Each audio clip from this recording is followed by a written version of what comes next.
UP में लखनऊ के अलावा नोएडा, गाजियाबाद, बुलंदशहर और रायबरेली में छापेमारी की गई है। इससे पहले शुक्रवार को इस मामले में 190 लोगों के खिलाफ एफआईआर दर्ज की गई। तो लखनऊ सीबीआई की एंटी करप्शन विंग की बड़ी कार्रवाई, जिसमें यूपी समेत 3 राज्यों में सीबीआई ने अलग अलग ठिकानों पर छापेमारी की है, 40 जगहों।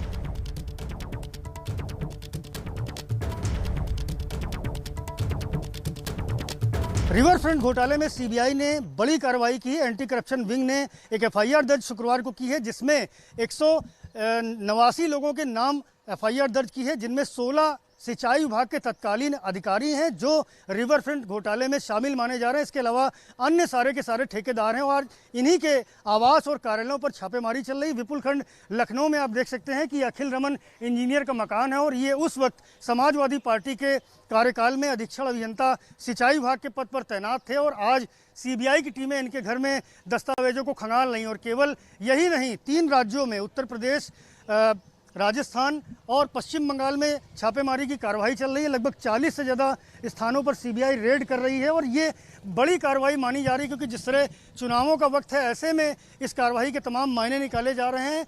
1500 करोड़ से ज़्यादा का ये पूरा घोटाला है, जिनमें 195 ठेके आवंटित किए गए थे और उसी में अनियमितता और भ्रष्टाचार समेत तमाम शिकायतों को लेकर के सीबीआई ने एफआईआर दर्ज की है और उसी आधार पर कार्रवाई चल रही है। सुबह से ही सीबीआई की टीम अलग अलग स्थानों पर छापे मार रही है। उत्तर प्रदेश में न केवल लखनऊ बल्कि एनसीआर के गाजियाबाद, नोएडा, बुलंदशहर, सीतापुर, गोरखपुर जैसे जिलों में भी सीबीआई कुछ इसी तरह से छापेमारी कर रही है।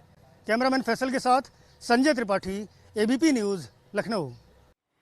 तो यूपी के गोमती रिवर फ्रंट घोटाले को लेकर हो रही छापेमारी पर यूपी सरकार के प्रवक्ता और कैबिनेट मंत्री सिद्धार्थनाथ सिंह ने कहा है कि यह घोटाला सपा का चाल, चरित्र और चेहरा है, जो चीख कर बता रहा है कि ये कितना बड़ा घोटाला है। उन्होंने कहा कि चोरी करके सीनाजोरी करने का काम सपा कर रही है। सपा का एजेंडा भ्रष्टाचार और सांप्रदायिकता है। छापेमारी की टाइमिंग पर उन्होंने कहा कि सीबीआई कोई राज्य सरकार की एजेंसी नहीं जिस पर हमारा कंट्रोल हो। अभी अधिकारियों और ठेकेदारों पर एफआईआर के बाद क्या तत्कालीन मंत्री पर भी कार्रवाई होगी, इस पर उन्होंने क्या कुछ कहा, आपको सुनाते हैं। उत्तर प्रदेश में समाजवादी पार्टी सरकार में बने गोमती रिवर फ्रंट को लेकर के सीबीआई की जांच जारी है और इस जांच में बहुत सारी चीजें निकलकर सामने आई हैं। छापेमारी भी चल रही है। मेरे साथ उत्तर प्रदेश सरकार के कैबिनेट मंत्री और प्रवक्ता सिद्धार्थनाथ सिंह जी हैं। सर, रिवर फ्रंट को लेकर के छापेमारी हो रही है 40 अलग अलग जगहों पर, कितना बड़ा घोटाला है सर, और इसकी टाइमिंग को लेकर भी सवाल उठाया जा रहा है। नहीं, देखिए, कोई इन्वेस्टिगेशन करे, इन्वेस्टिगेशन की रफ्तार अपनी होती है, जो करने वाले होते हैं वो ज़्यादा ध्यान देते हैं। और ये कोई राज्य सरकार की एजेंसी नहीं है जो हम उसकी रफ्तार को नापें। तो ये जो कहना है ये गलत है। पहले तो आप चोरी करते हो, फिर सीना चोरी कर रहे हो। और ये जो गोमती रिवर फ्रंट का जो घोटाला है, ये समाजवादी पार्टी का चाल, चरित्र और चेहरा है। और ये चीख चीख के चिल्ला रहा है कि समाजवादी पार्टी के शासनकाल में कितना बड़ा घोटाला और लोगों का किस प्रकार से पैसा जो है इन्होंने लूटा है।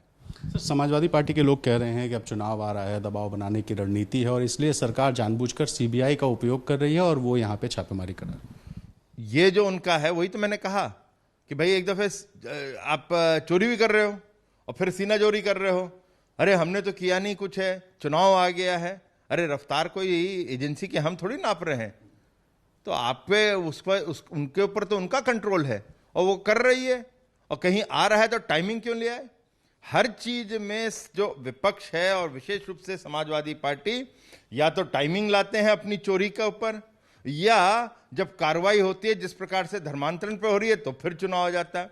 मतलब सांप्रदायिकता आपका एजेंडा है और भ्रष्टाचार भी आपका एजेंडा है। सर, चूंकि जो अभी एफआईआर हुई हैं 16 इंजीनियर्स और 173 ठेकेदार हैं, तो क्या ये अधिकारी और ठेकेदार तक ही सीमित रह जाएगा या उस सरकार में 2012 से 17 के दौरान जो नेता थे, जो मंत्री थे, वो भी इसकी श्रेणी में आ रहे हैं? कहीं कुछ इस तरह की गुंजाइश? देखिए, ये मैं नहीं कह सकता कौन आएगा नहीं आएगा, क्योंकि सीबीआई एक ऑटोनमस बॉडी है। मगर इतना बड़ा घोटाला हुआ है तो ये स्वाभाविक है कि जो कहावत है कि कहीं ना कहीं अकाउंटेबिलिटी तो होती है, अंग्रेजी।